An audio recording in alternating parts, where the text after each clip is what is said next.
What's up, So Worth Loving family? My name is Erin Eddie Atkins if you're new here, and I am the host for the So Worth Loving podcast.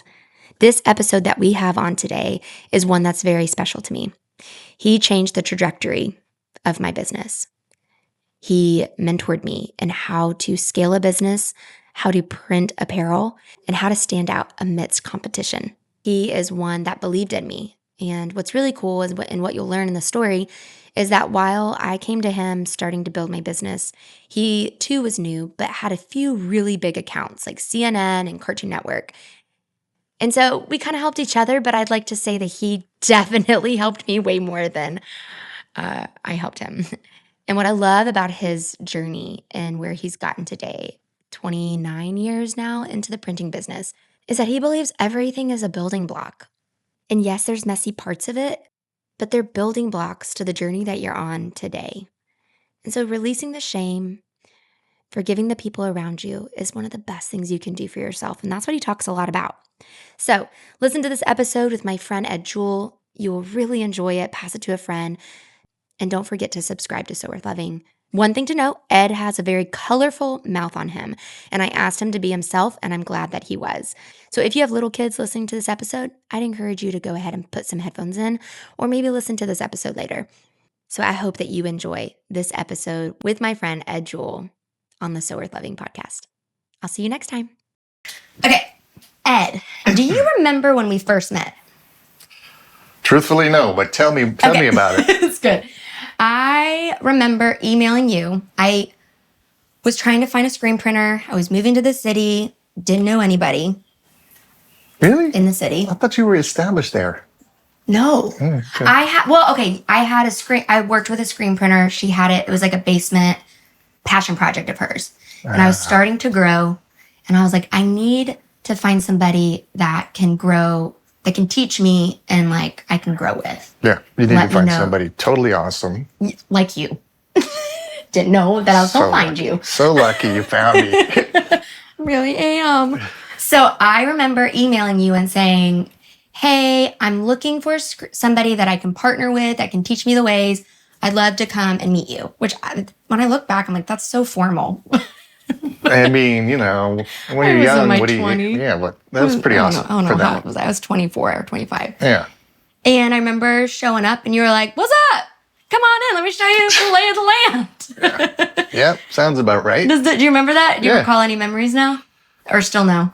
No, of course. Yeah, I mean, I don't remember the specifics as well as you do. That's kind of one of my faults, probably from abusing my brain. Oh, how have you abused your brain? Oh, you know, all the good ways, concussions and alcohol, all those things. How did you get a concussion? Snowboarding. When? Recently? Or like when you were younger? Younger. Oh. Before people were wearing helmets. Oh. Just a whip fall and smash my head to the floor. Oh my God. Yes. So wait, where did you grow up? Boston. Well, the greater Boston area. When did you move down here? 97, June 1997. Oh, how long ago was that? Math. Math. I think I call it 25 years. It's definitely Have you been saying that for like 5 years? It's 28 years, isn't it? 28. So you grew up in Boston. Mm-hmm. And what brought you down here in 97? Went to Vanderbilt in 1992 to 96. I didn't know that. Looking for fame and fortune in the music business. Yeah. Really? Yeah. So I applied to a number of colleges, and my mom was like, "You need to apply to this one in Nashville. That's Music City, USA." And it really wasn't what it is today. Yeah. It was more of a small town, and I went and visited, and I was like, "Man, this is pretty cool down here. It's not cold. Yeah. It's not rainy. Like the spring had already sprung." And I got in. I was like, "Dude, I think I'm going to go there." And then before I knew it, I realized there's a rock and roll label, music label down there, and it's got some of my favorite artists on it. I'm going to figure out how to get a job there. Yeah. The day I graduated, they hired me. What? How? Yeah. How did you figure that out? Just being a pain in the ass. And by that, you mean? Hey, my name's Ed. I go to Vanderbilt. You got a job? No. I even lived across the street from them. I rented a home across the street from their office one summer between sophomore and junior year of college, and just watched them. I was stalking them. It's like, okay, they have this many employees, and then that's amazing. Yeah, that's when I started to torment them. I'm like, look, I'll sweep the parking lot. I'll do anything. Yeah. You know, when you're young, you think like, so true. Doing that and being relentless, and you think that's going to pay off, and it ultimately didn't. What ended up happening was I got an internship through the university. The university had all kinds of respect in that town, and when I got there, they had lost their funding and let go of a bunch of executives and medium tier people. Yeah. And they needed help. Okay. So from the internship, they were like, hey, I was like, please let me work here. I'll work for nothing. So they were like, sure, you're hired for nothing. Literally for nothing. I mean, I think it was like $10 an hour. I was like, this is awesome. I don't know how I made it work, but I did. And I worked for them for a number of years. And sort of the side car of that was I was in my own band. What kind of music? Did you play guitar or what'd you do? Drums or? Bass. Bass. Yeah. Okay. Was in a band, was making money at it in college, was working night jobs down on Broadway, for a hamburger and as much beer as you could drink, playing 3 sets a night. Like, it was ridiculous. How old were you? So 20, 22. Okay. Right in there. Young. Yeah. How young was I, maybe, is a better question. You were resilient, though, in the sense. I mean, I know that what you're saying, like, it doesn't work out sometimes, but, like, I feel like that fire to just almost stalk a company that you really want to work for is kind of speaks to your consistency now, which we'll get into later. But sure. Yeah. I do think that that's I mean, life's like a journey, right? Of building blocks. And sure, that sort of leads, one thing leads to the next. Yeah, that's true. But where I was going is, I had the band, and the whole idea was I want to be a rock star. Yeah. And eventually they offered us a record contract. We went into the studio, recorded, they funded tours, and we were doing all kinds of things. And that was the life that I led from, being 20 until 30. Wow. Yeah. So you were signed to a label for 10 years or ish. Yeah, ish. Probably get the deal at like 23, something like that. When did you meet your wife in that time period? She doesn't know me as that person. She doesn't? No, there's a firewall. Is that a good thing? I mean, yeah, it's a way to punctuate periods of your life. Yeah, it's a good I do have, the instruments downstairs, but like legit, she's never even seen me touch it. What? Why? Well, because it was tough. It was tough. So let's roll back, right? Okay, yeah. Worth. Ask me about worth. Let's start there. Okay. The worth part. I'm just going to ask. Yeah, I like it. Let's do it. Okay, so you asked me, like, think about times where... in the period of that. Yeah, what was your worth like back then? Like, where was your sense? Where were you finding your value then? So then, let's roll back. Because this, like I said, it's sort of this... building. Linear journey, right? So growing up in Boston, I had 3 brothers. Okay. And older. I'm the second of 4. Oh, wow. My oldest brother, super athletic. The next younger brother, former Olympian. Oh, wow. The next youngest brother, he was sort of out of the picture because he's way younger, but he turns out to be athletic. I mean, me, you can see, I asked the guy behind the camera to put some muscles on me. We'll do it in post. Yeah, please. No. There's no budget, I know, but... Anyways, it's like in most schools, or most high schools, athleticism is like sort of the peak of the social structure, right? Yes, yeah, that's true. And there's a pressure to be a certain build in high school. Right. Or you're treated a certain way. Right. If you're not. Right. And like everyone started to grow. I didn't grow. I was thin and lean, and I tried out for the athletic teams and just never made it, never cut it. At the dinner table, that was what was talked about. How was the game? How was practice? Da, da, da, da, da. Yeah. So I had to find a new way through to find out what I'd be good at and generate some sense of self-worth. I failed at that. Yeah. You know what I mean? So What do you mean you failed? I failed at finding a way to value myself, you know what I mean? Until I discovered music. So I got a job and I started saving money and I'd buy every CD, every cassette tape and just love music. I would tape, the hit songs off of Casey Kasem's Top 40 every Sunday, off the radio. That's how addicted I was to it. And eventually I said, I'm going to play. 80s music was all about bass. It was bass-driven music. So I was attracted to the bass. I knew that I wanted to do that. Paid for my own lessons, rented a bass, would drive my bike back and forth to these lessons, you know what I mean? Just finding my own way. And, the fact that I paid for myself made it that much more valuable. Like, I'm going to practice my cojones off. Yep. You felt a sense of independence. Right. Too. And so at 13, ownership. when I started, that's when I decided I'm going to be a rock star. Wow. That's young.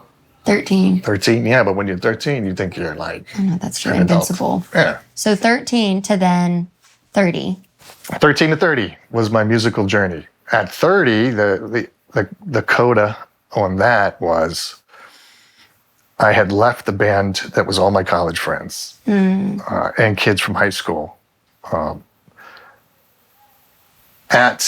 It was a difficult decision, but they were like, the company was like, these guys need a bass player. We're going to put a ton of money into it. This is the next big thing. The record was like, oh my God, I love this material. Yeah. It's a perfect situation. Like, oh God, I'm so sorry, you guys, but I'm going to dip and go with these guys. Yeah. Was getting paid cash every week, living in Seattle, touring, and photo shoots. Like the rock star thing happened. Yeah. Until we found out that our manager had stolen a bunch of money and there was no money in the account. And then the record company was losing its funding. So the whole thing kind of crashes. Wow. And I have no money. So I come back to Atlanta to be with the girl who I was living with and was in love with. Yeah. I think that had kind of faded, but I'm like, I'm going back. I'm going to get her back. Yeah. To find out that she's now dating one of the guys in my old band. Yeah.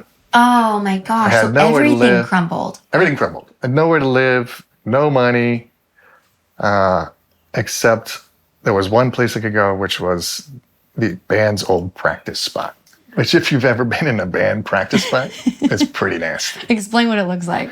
Oh, it's a warehouse. Anybody that's never been. Yeah, a warehouse in a shitty area of town. I said shitty. You can bleep that. In a shitty area of town that probably smells. It smells. Restrooms probably never cleaned. Yeah. No shower. I'm surprised there is a restroom. Nowhere to eat. Nowhere to cook. And it's just like a shell of rooms, stacked, boom, boom, boom, boom, boom, with a door. So I had a sleeping bag roll and a sleeping bag and just put it on the floor in there and lived in there for a while. Are you serious? Yeah. How long did you do that for? Oh, too long. Probably at least a few weeks, which seemed like a few years. Yeah, especially from what you were used to, too. Yeah, I was at the peak and then I was at the bottom. Wow. What did you learn about, I want to wait for that question. Oh. So what happened next? What happens next is amazing. Okay. The girl I was dating, her father and older brother ran the company, owned the company. Okay. The record company. And I became friendly with her older brother. And I called him. I'm like, Philip, I'm in deep trouble. Is there any way you can take me back? I know the company doesn't have any money, but what can we do? And it's like, not your fault that the manager spent all the money. Yeah. No, it was not. It was not. Which is so disorienting because you're being kind of punished in a sense and everything is crumbling. Yeah. And you didn't even make that choice. Right. Which made the choice to kind of close up shop and call it a day a lot easier because it was like... Yeah. It was the opposite of what I had learned all the way along, which was work hard, Yeah. Do everything you can to succeed. Yeah. And it will pay off. Yeah. And what I came to realize was, in this business, that's not necessarily true. Yeah. You're relying on external factors outside of your control to do the job too. Yeah. And to be honest, So those people are shaping your ultimate fate or destiny. Yep. You know what I mean? That's so true. Yep. And that realization, coupled with understanding more about myself in that life was so lonely, and like I just wanted to work hard, and I just wanted a family, and I knew it wasn't compatible. You know what I mean? Thus the firewall. But listen to how cool this is. I'm in the practice spot. Philip, the guy I go back to, I says, he said, I can't hire you, but I have an apartment that you can stay at. My cousin's there now, who I knew, and he was a fucking wreck of a guy, but a love of a guy. A love of a guy, though. Just a wreck. Yeah, he knows it. He knows it. I love it. He's like, you can stay there, and then we'll find you a job. We'll figure it out. So I get this beautiful second chance. Yeah. And I stay with him. I find a job. I'm hired by a guy named Ira Sokolov. He and his son were running a licensed merchandise company, which is basically, they made hats and t-shirts. Yeah. But like it was for Care Bears and Britney Spears and oh, wow. NSYNC, and like it was called, so you license the right to make this stuff. Got it. And then you sell it and you pay a royalty on it. But it's almost an identical business model to music. Yeah. You know? Right. Just a different medium. Yeah. So Adam, Ira's son, was leaving the company, and Ira needed somebody to help him. And Philip introduced us. We hit it off, and I helped Ira run that company. Wow. I had no fucking idea what I was doing. Wow. Well, you kind of did, though, because it is similar to music. It was just a different way of doing it. Yeah, but it's like I'd never seen a spreadsheet before. I didn't know what a PO was. What's an invoice? Like there was all this new shit that was just coming at me a million miles an hour, and it was one of those fake it till you make it things, you know. Wow. But I cut my teeth doing that, which then gave me the courage to start my own thing. Wow. So that was the catalyst for you to start your own thing. I don't know any of this, of your story. This is awesome. Yeah. It's fast. Oh, good. I know. I hope people find it interesting. They will. Well, and I think that there are a lot of people that are going to listen to it that are wanting to start something, and they just think that it is It's like intentional, and it's not always intentional. Yeah. Yeah. What's best now? It's also this thing where it's like, Yeah. you need to recognize opportunity and sort of capitalize on these things and understand, look at the signs, you know what I mean? What's pointing you in what direction? There is, there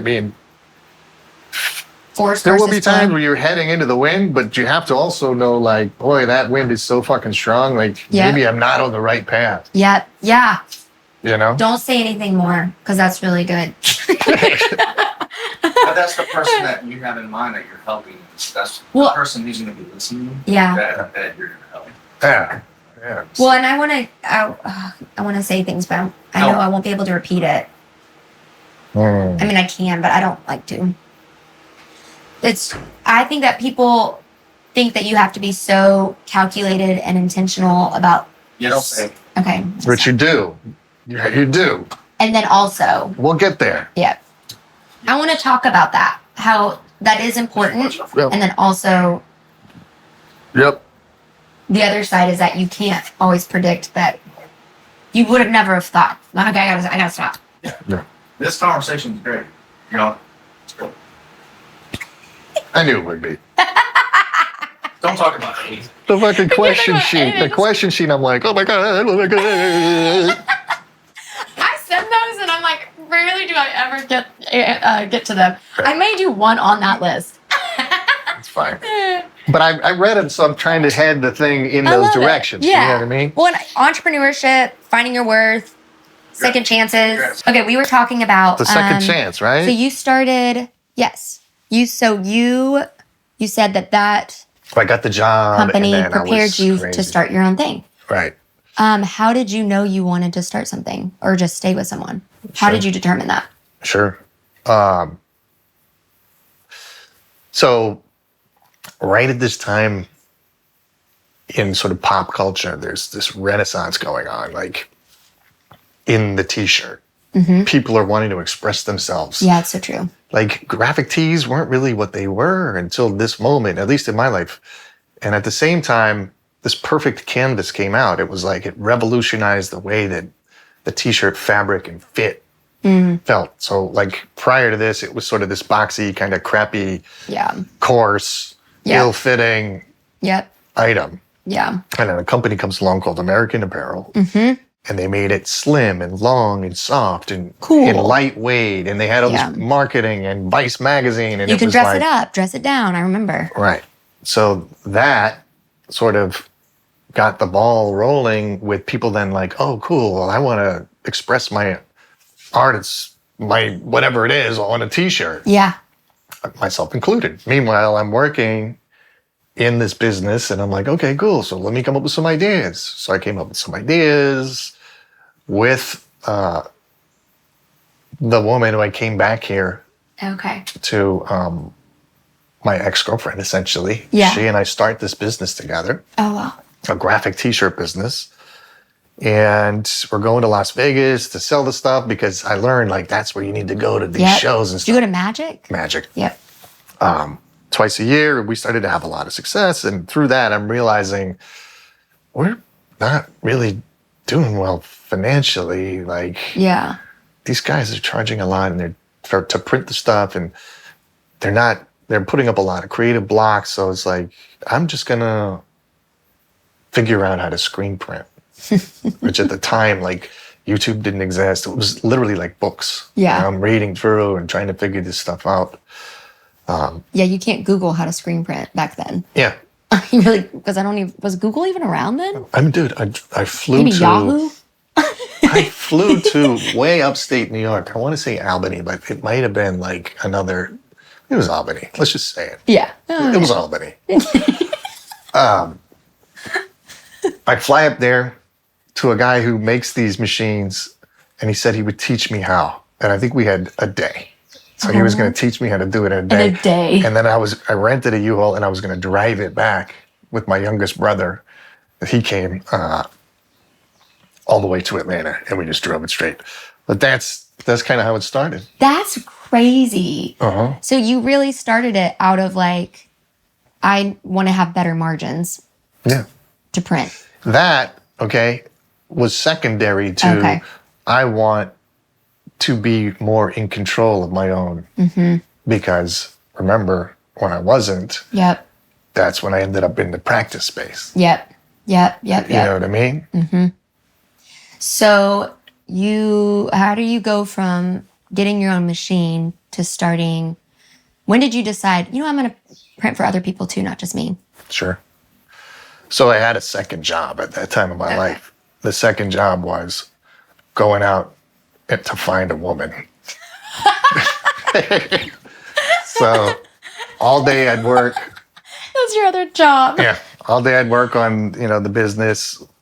And all night I'd go out and meet people and just learn how to do what we're doing now, get better at connecting with people and ultimately, try to find someone. Oh. Yeah. Because you had your heart broken. Sure. Yeah, but it was time to get back up on the horse. Yep. I needed to have that family. Yeah, that's what you wanted. And that was one of the reasons why you made the choice to not be in music anymore. Right. Because it wasn't conducive to family. Yeah. That lifestyle. Yep. I mean, legit. Firewall, done. Stuff is collecting dust. Yep. On to the next chapter. Yep. That's hard to do, I feel like. Or I guess do you just get so burned that you're like, this is easy to do? No, it's hard to do. I think it's really hard to close a chapter, especially if it's something that you've loved and you had a dream since you were 13. Yeah. Yeah, it was heartbreaking. But moving on. You only have so much energy. That's true.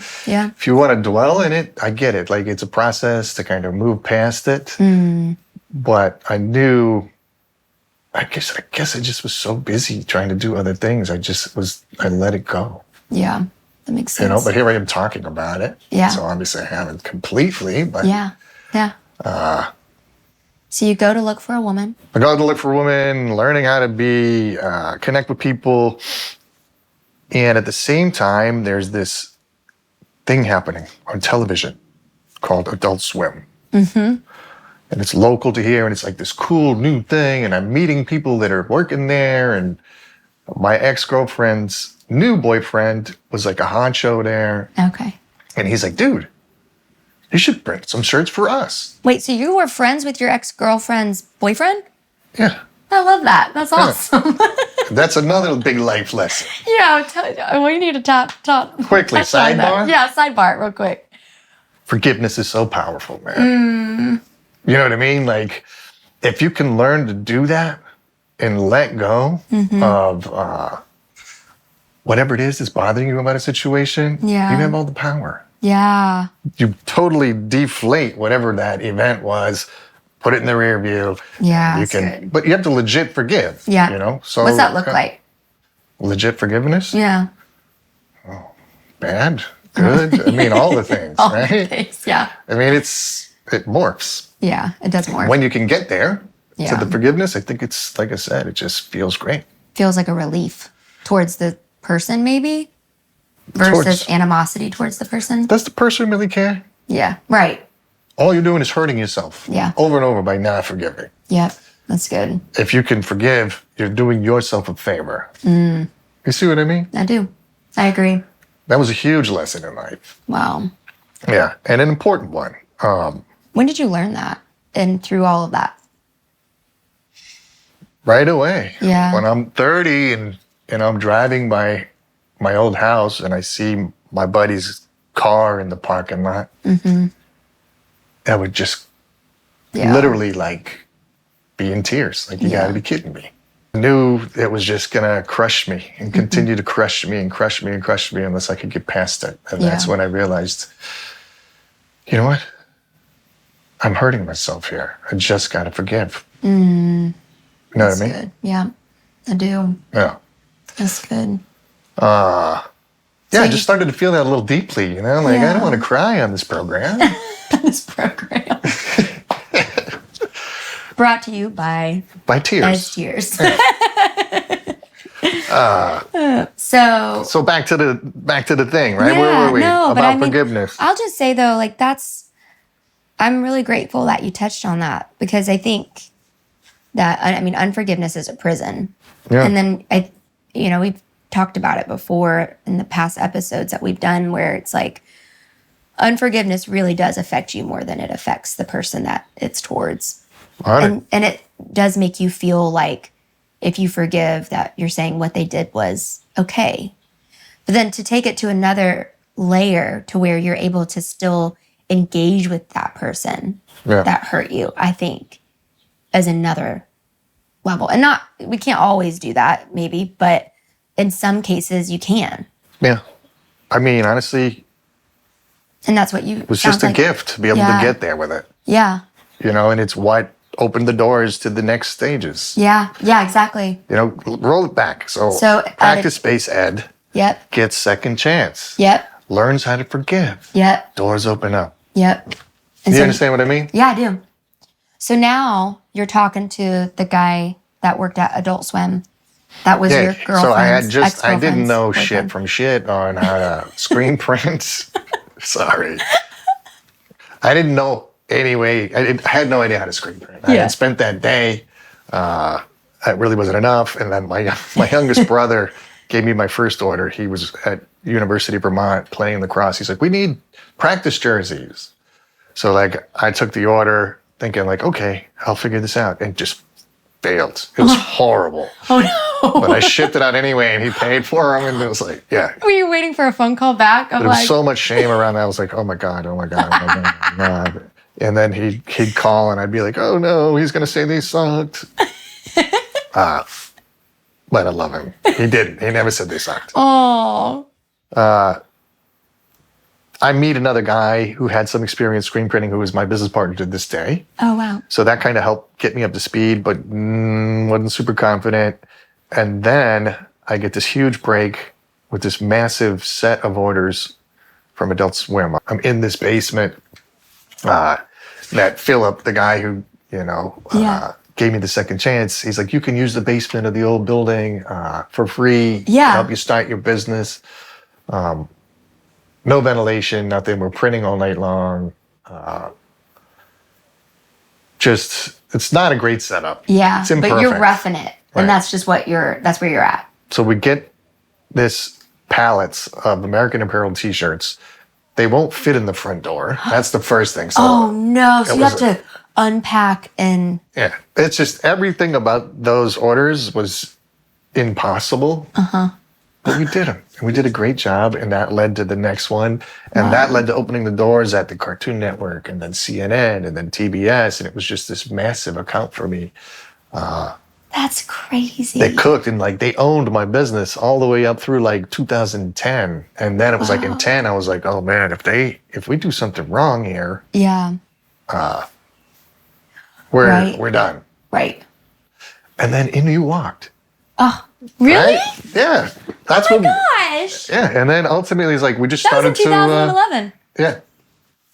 Wow. We just started to get all these other, brands and things, and it just diversified. Yeah, because then I just remember you've always worked with large accounts. Mm-hmm. And I was such a small fish that I was like, there's no way he's going to say yes to my tiny Dude, that's not my recollection of it. It really? was you were such this impressive young person with it just seemed God, this is a success story waiting to happen. Aw, thanks, Ed. And I was like, I need 5 smalls, 10 mediums. Whatever, man. Everyone starts somewhere. That's true. I just remember. We were cooking. We were cooking. Yeah. It was something every week doing so something. True. I'm got a new design for you. But you helped teach me how to format doing design. And I think that's what's so cool about just how you lead in your business is because you saw opportunity to teach somebody else. You didn't hold it close. You didn't say that's not my territory. You taught me so much. You taught me about inks. You taught me about sizing. You taught me about now if you want to do 2X or 3X, we got to change the screen, and the screen is going to cost this much because it's going to be bigger. And we're partners, bro. I know you taught me all the business of that, but I would not have known that without you. Because a lot of people just think screen printing is you send it off online to a fast place and it's done. Yeah. And it's not the quality that you could have if you work with somebody. But look, as a partner, which is what I wanted. I think that's so important to state is it's relationships. Yeah. That's how you build successful long-term business. Yeah. Honesty. Yep. Openness. Yep. Right? Trust. Yeah. Those are the cornerstones to all of the best accounts that we've ever earned. Yeah. Wow. And really we're just doing screen printing or not. We're doing screen printing. Yeah. I don't want to belittle what we do. Yeah. But what we're doing is operating in the service of others. Well, you're also helping people build their own legacies and their own brands. Sure. Amidst yours. And I think that's just, I just really appreciate that. What's also kind of cool about it is I love what we do because it sits backstage. Mm-hmm. You know what I mean? We're not out there in the front having a parade. Look at all the stuff we do.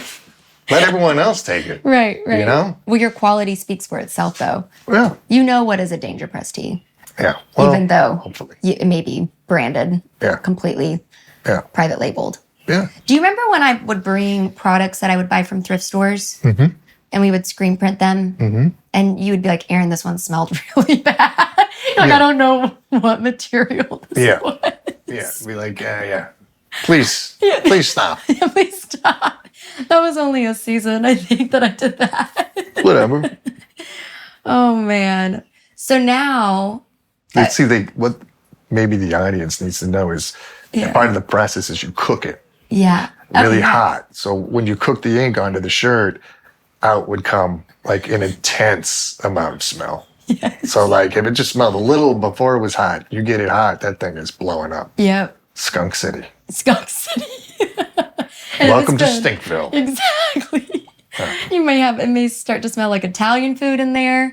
We don't know. We don't know what it is. Yeah. We don't know. We actually don't know. Dirty feet is usually the smell. So there's something interesting when you were talking about American Apparel.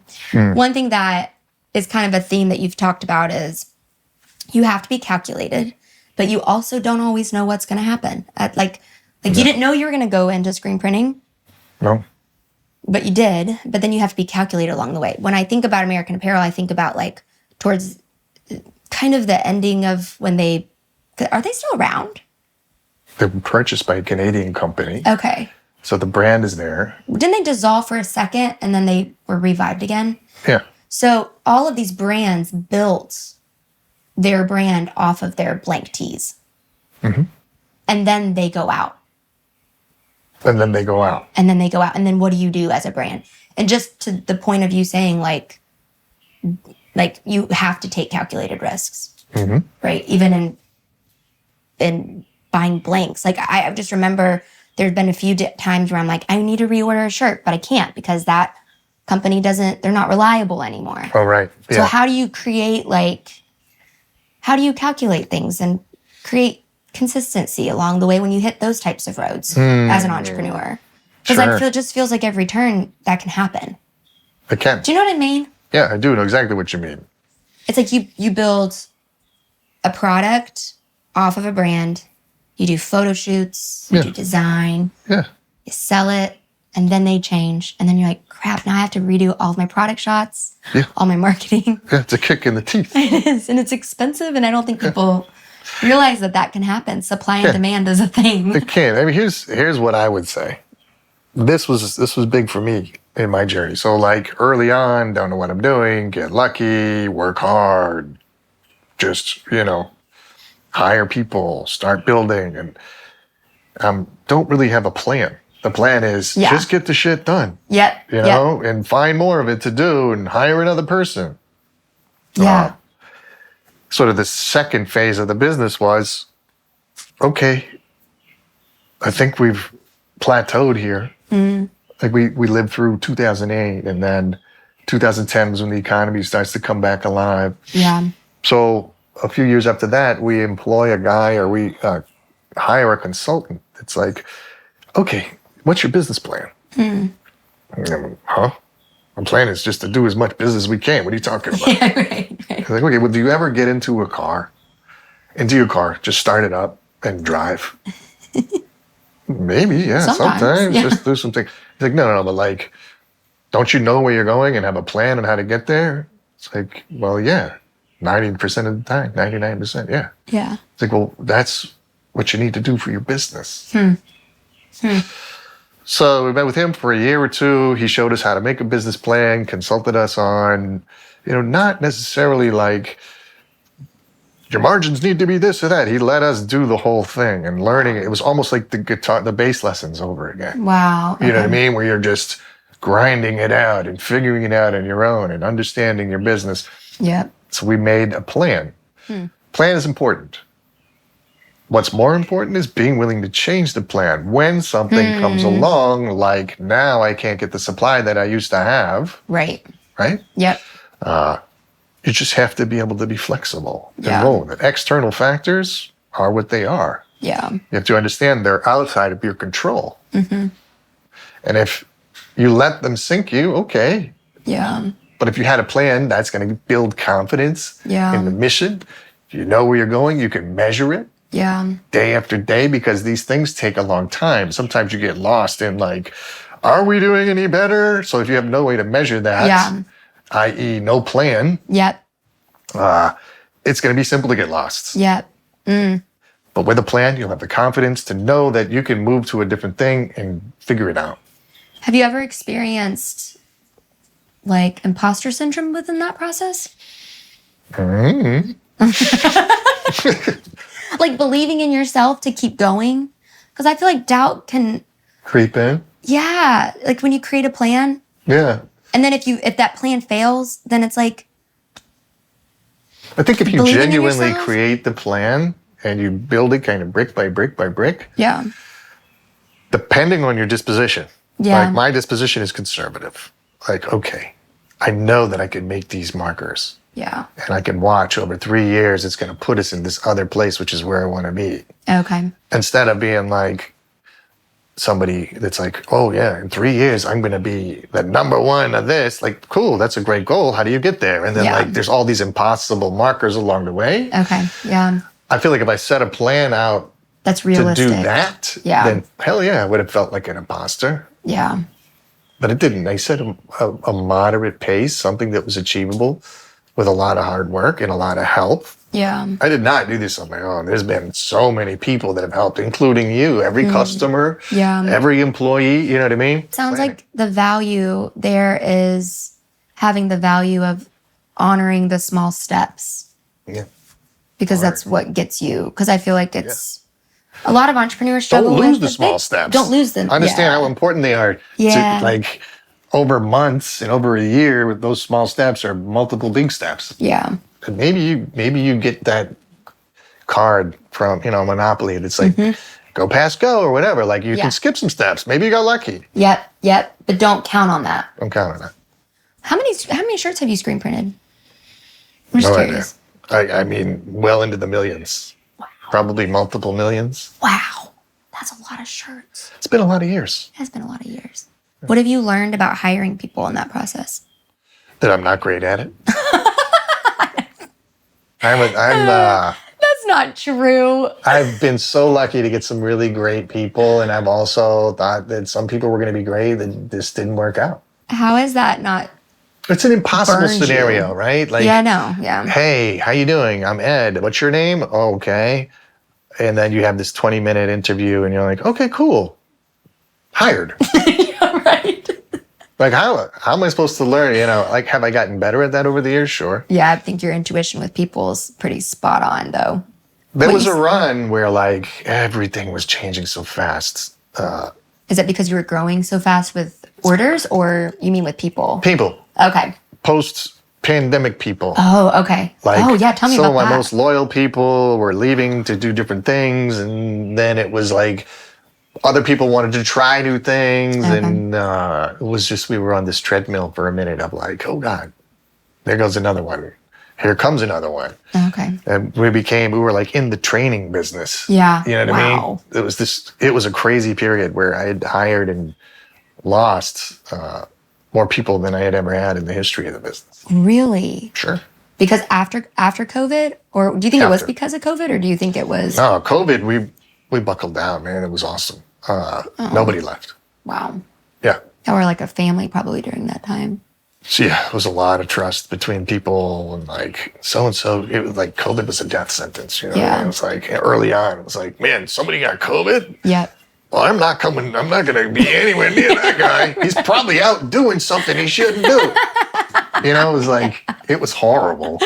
God. So we had to trust one another, and yeah, people got sick, and When they came back to work there, you lost some of your team, and then you hired new people. yeah. Well, I mean, we had done this crazy thing where I was laying people off one week, and then I'd hire them back the next week. So like I was cutting my payroll in half. And then eventually orders started coming back in. It was like, guys, we need you to come back to work. And there was resistance because it was like, I don't want to get sick. I'm going to die. Yep. Fear. Yeah. So what did you learn about hiring people though in that season? Like trusting again. I think hiring people is really hard to know who's trustworthy. It's impossible. Because really, as an entrepreneur, you're like, here are my hopes and dreams. You see them, you treat them so differently than somebody that you hire. Yeah. You have to be willing to have somebody, or you have to manage a situation. It's tough. Yeah. They have to earn your trust. You know what I mean? And they have to be reliable and come every day and do what's right. Not a lot of people do that. Yeah. A lot of people. So look, it's a simple, if you boil it down like this, there's this push and pull. I have money, you have time.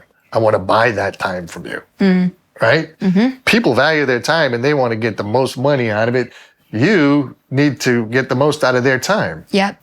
once you understand those scales and how to make them balance, I think now you can manage people. You know what I mean? There's some people that are like, I'm just going to take all this money and try to figure out how to do as little as I can for this company with my time. Yeah. Because people have to go. Yep. You're not going to fix them. Yeah. It's difficult because you've invested in training and all that, but like it just doesn't get better. Yeah. Than that kind of person. Yeah. That's okay. You can go do that someplace else. Yep. Not here. It also creates this toxicity within the culture where it's like, I can see that person getting away with not contributing. Yeah. And they're not being held accountable. That accountability piece is so important. Yeah. Well, like, why should I be doing this? Yeah. Yeah. So you have to have accountability. You have to have oversight, and you have to be able to trust. And once they earn the trust, then it's, okay, pile on the responsibility. Yeah. You know? The toxicity piece really, I mean, it's like, what do they say? One bad apple can ruin the whole barrel. Yeah. I mean, I have spent years trying to solve that Yeah. when I should have just cut and run. Like not give up. Like you've wanted It's to like, not I'm going to give give it another up on chance. them. I'm going to give it another chance. I'm going to give it another chance. And then they'd fail at it, and they'd fail at it, and they'd fail at it, or they'd let the team down. You know what I mean? It was, I thought, easier to keep that person. But the truth of it is they're not. And the way to kind of have that accountability piece is you have a meeting with everybody each week. You tell them, this is what you need to accomplish. How did it go? Yeah. So now in front of the peers and the whole culture, they're saying, I got it done. It didn't go well. Well, why didn't it go well? Because these things happen. Now everybody's learning from these things. You know what I mean? Yeah. And I always thought meetings are so stupid. What a waste of time.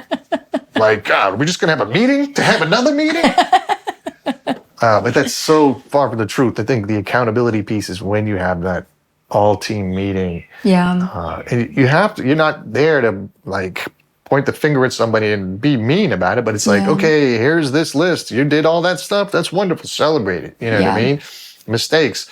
Learn from mistakes. Failures are opportunity to grow. Yeah. Not a place to sink into and whine and, you know, say, Wallow. you guys did it wrong. Right. I told you exactly how to do it and you did it wrong again. Yeah. Like that doesn't work. Nobody likes that. Yeah. So then it's, hey, why did this go wrong? Oh, did we do something up front that didn't work? You know? What's in the system? Yeah. So there's an attitude, I think, in leadership to implementing that accountability that's maybe not natural.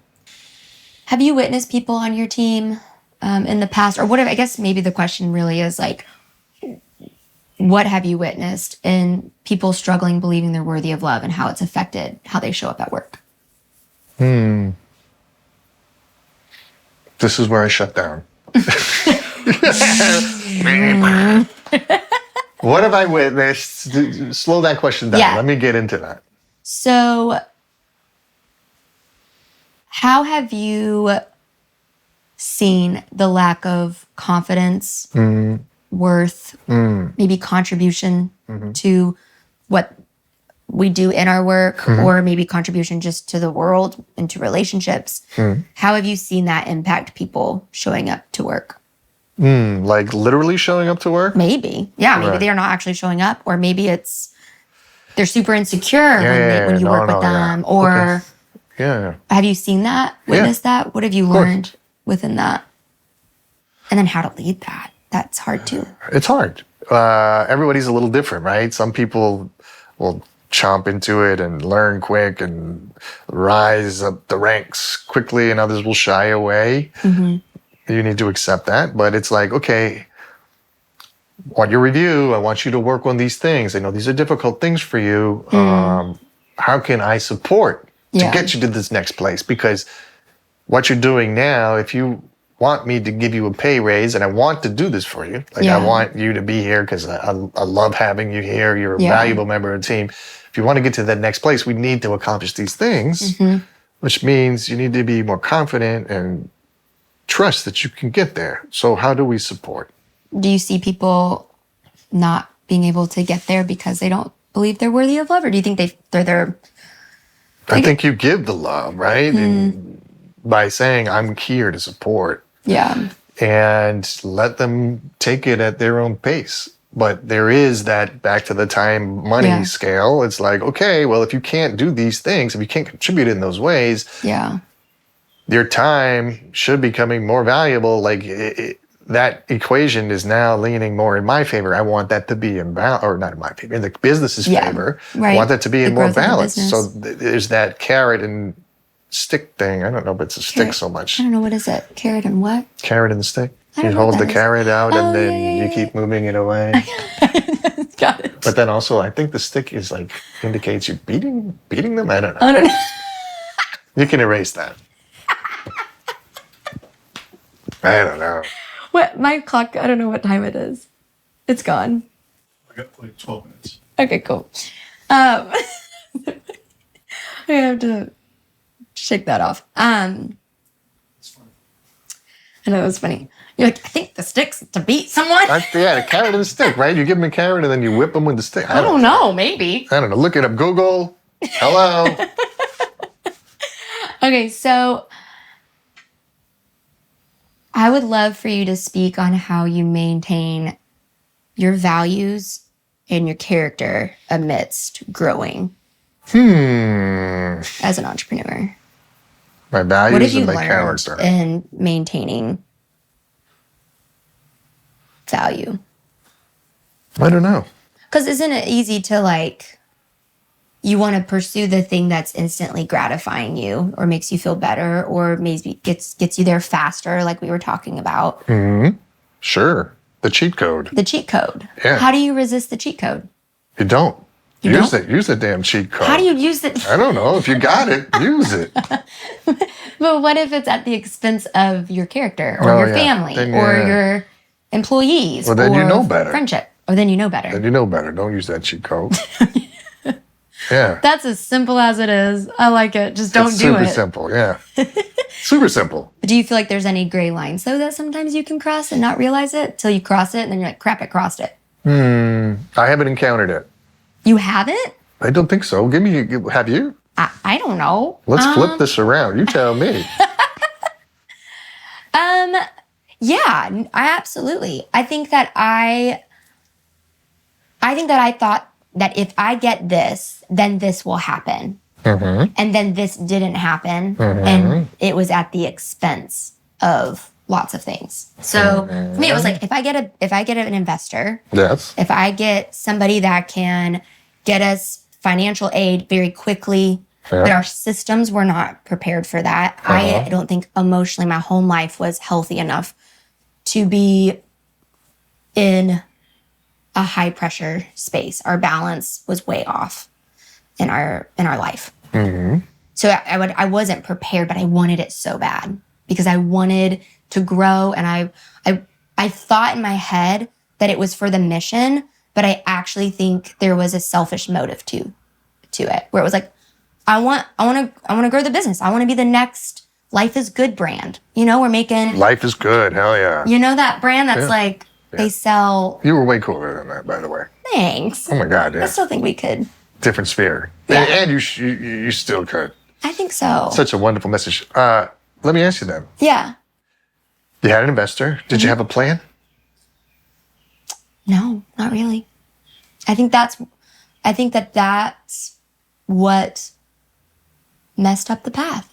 I never had undoubtedly, right? A 5-year plan. I had a spreadsheet that calculated all of our numbers. Yeah.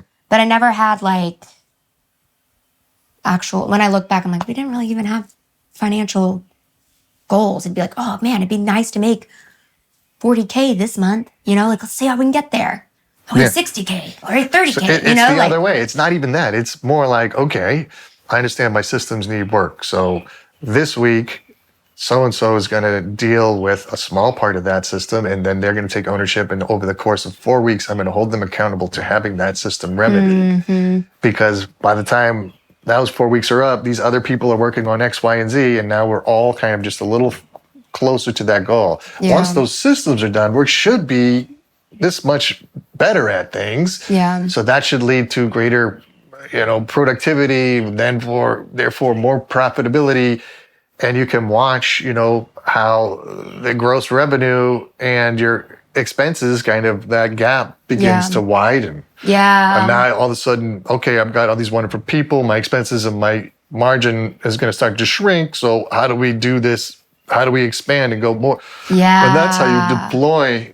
That's how you make a plan, and that's how you deploy those investment dollars. That's good. Dude, it's not rocket science. It's super simple. You just make these plans. Instead of starting at the end, which is, you can reverse engineer. I guess everyone thinks differently, but for me, it was never like, I need to be at 40,000 every single day of the week. Yeah. Okay. How the hell are you going to make a plan to do that? Right. You understand what I mean? Mm-hmm. So it becomes about this sort of investigating what's going on. How do we get better? Okay, cool. Let's do that shrinking expenses and then work towards, that's growth. good. Does that make sense? It does make sense. So, I don't know. Did I answer that question? Not really. I mean, I feel like you did. You're saying you need to go to a plan, but you also need to be open to the flexibility of the plan changing. Yeah. But the plan also keeps you on course and keeps you accountable to your balance and home. Home is a different thing. Yeah. All right. You want to talk about that? Home's great for me now. But yeah.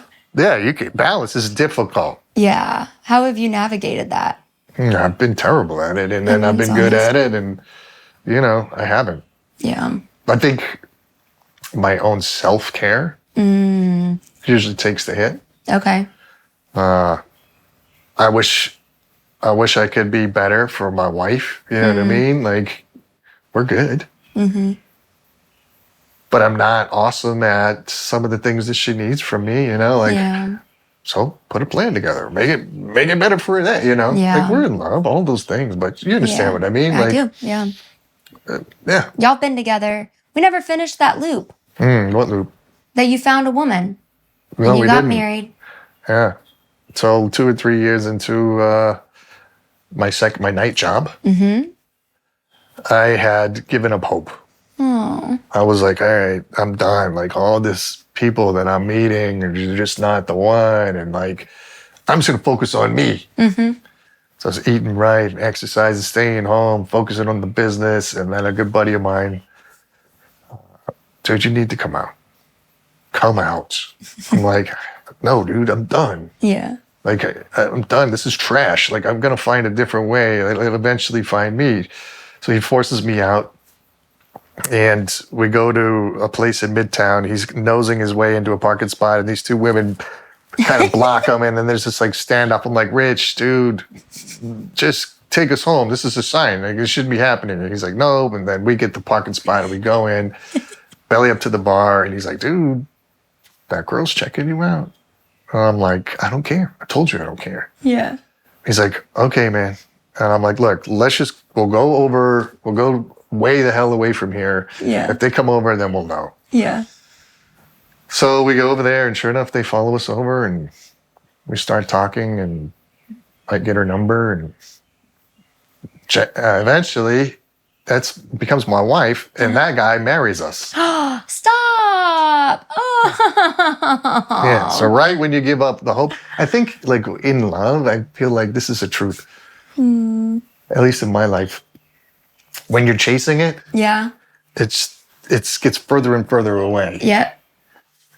When you give that up, right, Yeah. and you decide I'm gonna love myself, And take care of myself. and take care of myself, like my story, right? Like, I'm like, nah, I'm doing it all wrong. I'm just gonna handle this first. Yeah. Then you're open to it, and it's not Yeah. necessarily a person, and it is a person, but it's also timing and like having all these things align, and then you meet.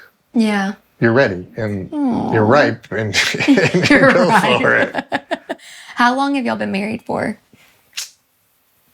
2008. What is that? That would be, what is that? That's 2 is the 10, and then another 15. So 17 years. Wow. Mm-hmm. And you started Danger Press 2004. 2004. 4 Wow, years so before 4 that. years into Danger Press was when you met your wife. Yeah. That's really cool. Yeah. What a redemption, though, from like what you experienced from just what you thought your career was going to be, and then the burning of it, and like just it kind of crumbling, and then career shift.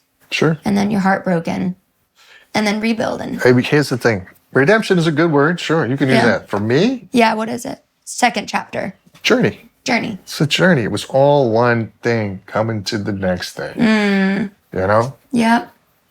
That's good. Hard times, good times, sad times, happy times. It's all time. And it's all just a journey that we're going on. Yeah. Here's the thing. The best thing that I've been leaning on lately, and it's taken me 51 years to figure it out. You are the author of your own reality. This is the most powerful thing, right? If you're thinking, oh, I'm so stressed because I got so much to do, like you're now writing that book. That's how that book is going to read today. Yeah, it's true. If you say, oh my gosh, I have so much to do, I'm going to just knock out these things and like I'm going to get it done, then you can be confident and move through. Mindset is so important. Wow. Why were you attracted to the message So Worth Loving? I think it was you, honestly. Really? You came in, you had great energy, and the message wasn't as important to me as it was you. Yeah, being honest. Yeah, that's real. Just good vibe, cool stuff. Like it. Yeah. I don't know. It just seemed like the right fit. Do you feel like you started noticing? Did So Worth Loving the message ever become something personal to you? Like knowing that you're worth loving? Yeah. I mean, maybe it wasn't at that point.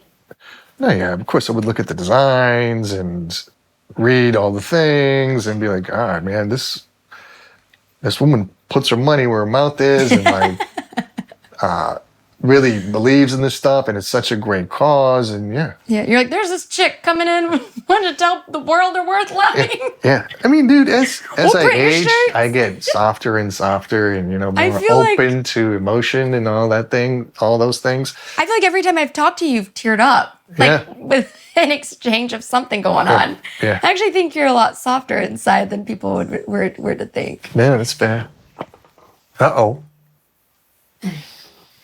But yeah, I mean, it's a great message.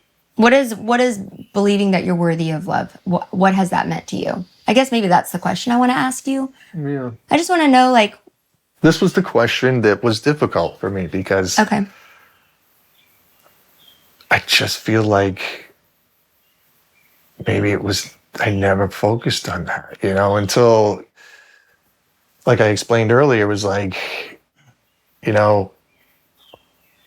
as a youngster, wasn't athletic, found a new way, found out, you know what I mean? It just was like these punctuations along the way of my journey where like I would go through those periods of feeling awful and unworthy, and then come right back to a period where it was like, okay, I'm ready, and it would all happen. Yeah. You understand what I mean? Yeah. Yeah. So what makes that question difficult to me is like, I don't know that I've really thought it out. I don't know if that's true. Is it not? Why am I so afraid of that question? I feel like you speak belief and value into everybody. Yeah? Yeah. To me. Hell yeah. Like you were like, you got this. You can do this. You can bounce back. Even when I went through my divorce. And you saw me when I was like so confused, and you still extended like a kindness and compassion towards me. Yeah. And I think that's because you believed I was still valuable and had something to offer the world. And you've done that with all your employees too. That's why you've kept some people that maybe you should have let go sooner. Yeah. Because you see value in people. And I think you see value.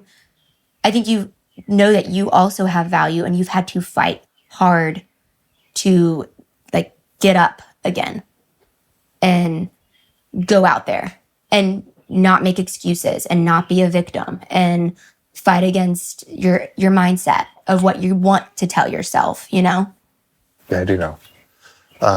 That's beautiful. I love that you see that in me. I don't know why I have such a blind spot in that area. Well, that's probably a good thing. maybe go to your head. Humility. Humility. You know what I mean? I think that I value that. Yeah. I think it's important. But yeah, I think it's a blind spot for me. I'm not sure why. I don't think it's a blind spot. I think you're just really humble. Yeah. Well, let's cue the tears. Okay. Boom. Oh, God. Oh. All right. That was good. Thank you for being here. Yeah, I'm flattered that you thought of me.